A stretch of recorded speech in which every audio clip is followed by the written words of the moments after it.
Welcome to Arabiya English. I have with me today Mr. Muhammad Yunus, and thanks for your time. I would like you to describe for our viewers today the global financial order as it exists. What are the things that you would like to highlight as areas that need improvement and areas that have caught up with the rapidly changing times? Well, basically, the point that I have been raising for long years, the financial system is designed in the wrong way. For one thing, it serves the rich. The basic thesis of the financial system is the richer you are, more attractive you are to us. If you have less, we are not interested. Right. So the bulk majority of human beings are missed out from the financial system. Right. As a result, we created lots of misery for them. Right. And I say, for poor people, financial services is like economic oxygen. Right. If we don't have oxygen, we cannot breathe, we Right. collapse, we cannot function, we become dysfunctional. So if you don't have the economic oxygen, same thing happens. You become dysfunctional, you become weak, you cannot move. That's what the condition we call poverty. Right.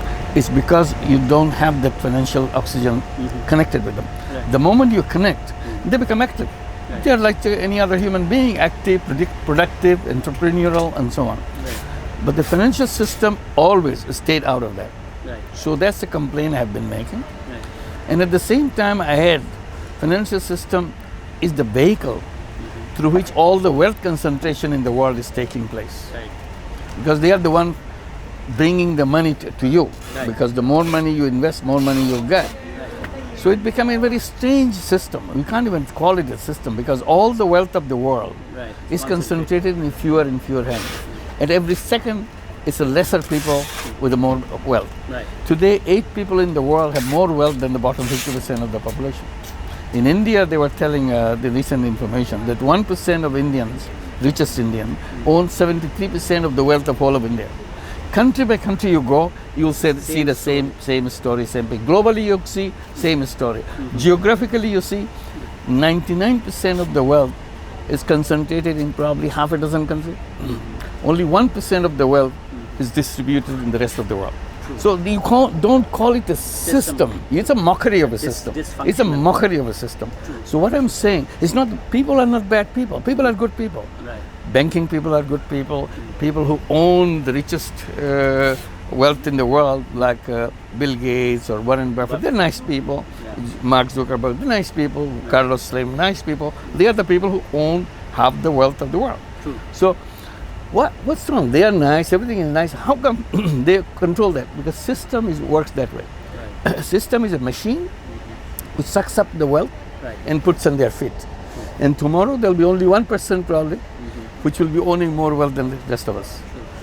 Do you see this as byproduct of capitalism? Or do It's you not the look at byproduct. It is the product of the capitalism. This is not a byproduct. Right. It's the very core of the capitalist system is to have this sucking machine built.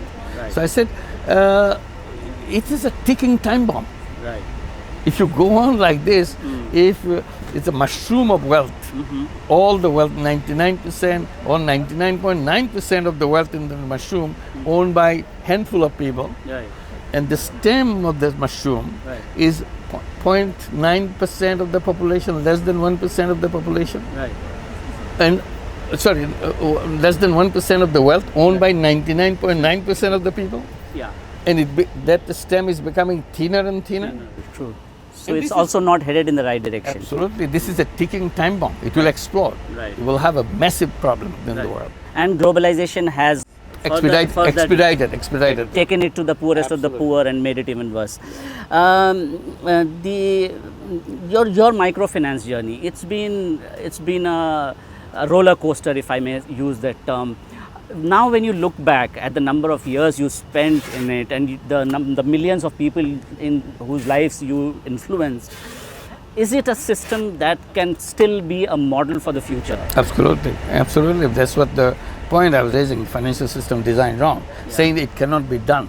Right. You cannot lend money to the poor people. You cannot connect the poor people with the economic oxygen. That's the thesis that the conventional banking system was telling us. That's not true. Right. We connected them, Right. and they became alive. Right. They become active. It's a global phenomenon. We not only work in Bangladesh, we work in many countries in the world, Right. even in the United States, Right. where all the banking of the world Giants is are giants are there. Yeah. We need people at the very bottom who don't have any access to problem. We have Grameen America working. There are 20 branches of Grameen America now, 7 branches in New York City, and other cities like Los Angeles, Omaha, Nebraska, Charlotte, North Carolina, and so on. There are 20 branches with 100,000 borrowers, all women. Right. Startup loan is $1,500. Right.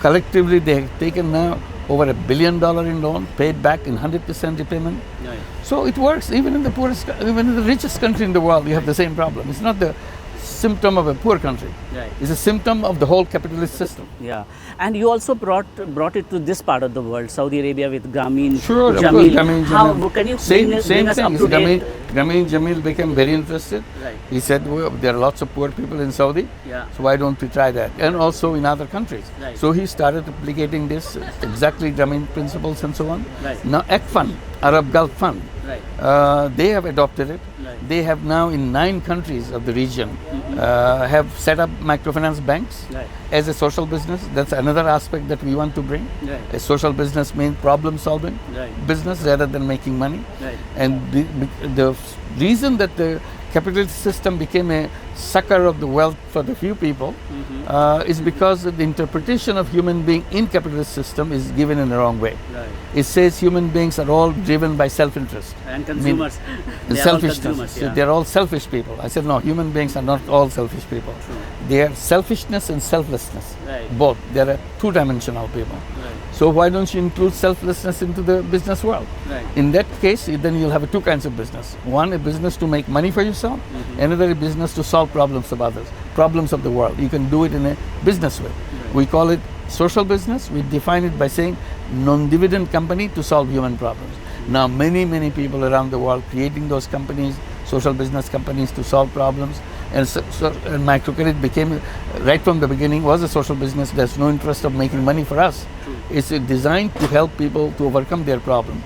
And now big companies like Danone, like Uniqlo, like Intel Corporation, with collaboration with us, designing social business alongside their conventional business. Right. So we are inviting all businesses to create social business on the side so that they can address the problems of the people. Right. What would you advise businesses here in this part of the world? What is the best step forward for their social business model?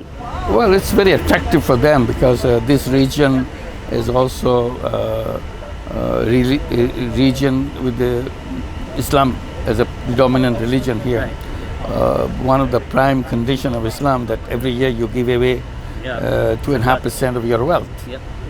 Usually they do it as a charity, give them away as a zakat. Right. And I'm saying, before you do it as a zakat, consider you can invest in creating a business to solve problems Right. without having any interest in taking the money back. Yeah. You invest and it runs as a business, a social business to solve the problem. Then it can solve all the problems of the region and even more, because once you use this money in a business format, in a social business format, suddenly it becomes very powerful.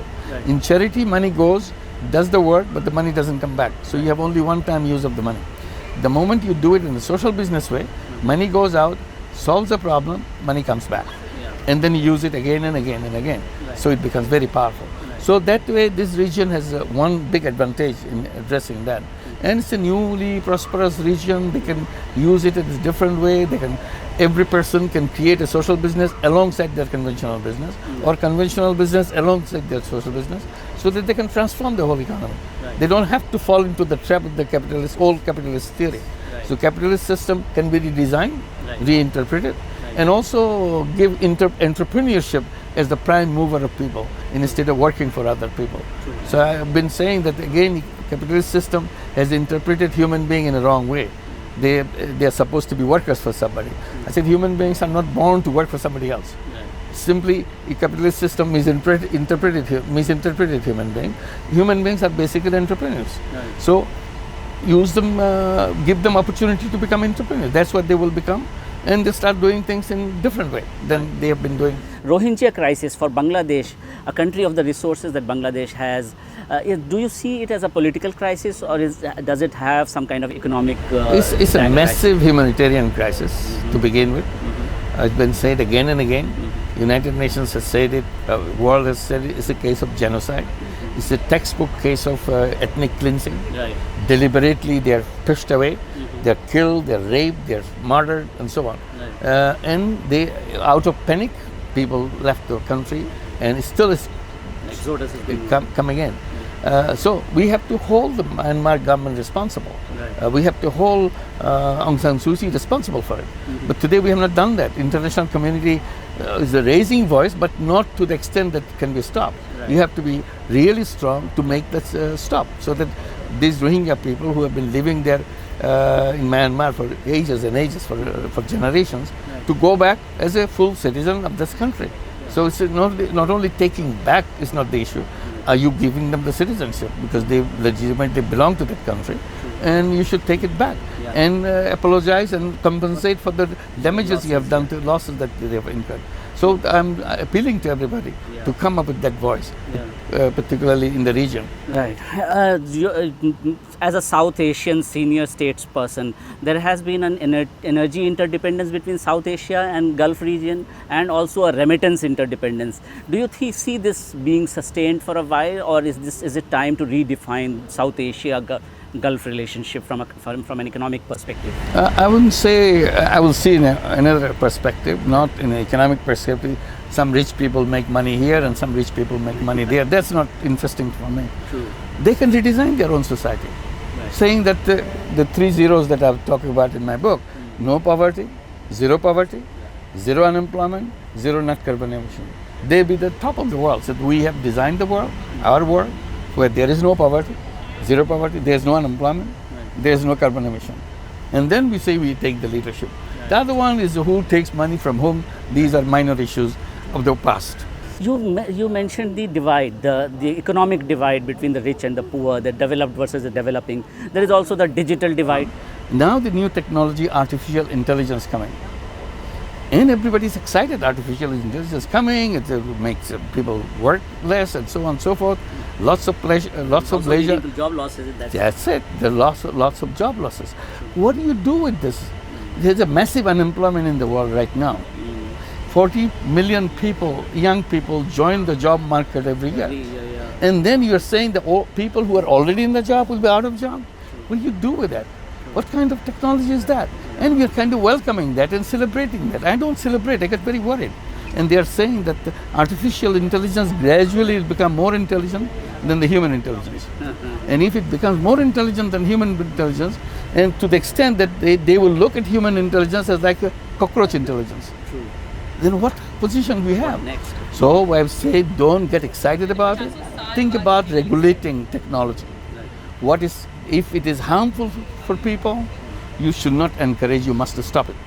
So there should be a social guidance, social guidelines for technology, which says you cannot develop a technology which will be harmful for people, which will say you cannot develop a technology which will be harmful to the planet. Because if we kind of extinct ourselves because of technology, what kind of technology were we developing? Today we are not talking about it. So I'm encouraging that and making sure that technology goes in the right direction. There's a right direction for technology, there's a wrong direction for technology. Let's avoid the wrong direction. Let's mobilize the forces to the right direction. Yeah. Thank you very much for your time. It was lovely talking to you, and thanks. That was Professor Yunus, and we really benefited from his insights on the subject. Thank you very much. Thanks a lot.